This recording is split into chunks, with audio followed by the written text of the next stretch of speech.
শুধু আজকের জন্য 14ই জানুয়ারি। প্রেমময় ঈশ্বর। উচ্চতর শক্তির ধারণাটা একেবারেই আমাদের নিজস্ব ব্যাপার। শুধু এটুকু পরামর্শ দেয়া হয় যে এই শক্তি আমাদেরকে ভালোবাসেন, আমাদের যত্ন নেন এবং আমাদের চেয়ে বৃহত্তর এক শক্তি। বেসিক টেক্সট, পৃষ্ঠা নাম্বার 24। আমাদের বলা হয়েছে যে আমরা আমাদের চেয়ে বৃহত্তর প্রেমময় যে কোনো উচ্চতর শক্তিকে বিশ্বাস করতে পারি। তবে আমাদের অনেকেরই আবার এই শর্তগুলি নিয়ে অসুবিধাও আছে।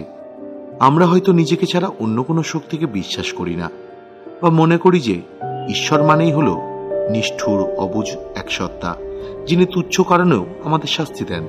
এক প্রেমময় শক্তির উপর বিশ্বাস রাখাটা আমাদের অনেকের কাছে এক বিরাট বড় পদক্ষেপ।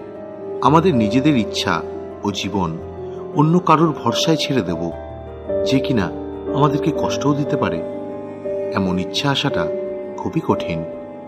ঈশ্বর এক ক্ষমাহীন ও খুঁত ধরার ব্যাপার।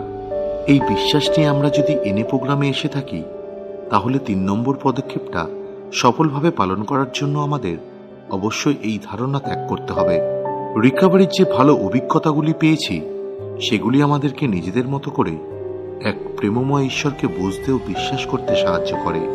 যে রোগটা আমাদেরকে দীর্ঘদিন কষ্ট দিচ্ছিল, তার থেকে আমরা রেহাই পেয়েছি, আমরা সাহায্য পেয়েছি, এক নতুন জীবনের পথের সন্ধান পেয়েছি।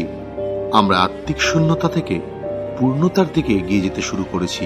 রিকভারির এই সুন্দর দিকগুলি যিনি দিয়েছেন, তিনি নিষ্ঠুর নন, তিনি প্রেমময় ঈশ্বর। আর আমাদের রিকভারির অভিজ্ঞতা যত বাড়বে, এক প্রেমময় উচ্চতর শক্তির উপর আমাদের বিশ্বাস ততই বাড়বে।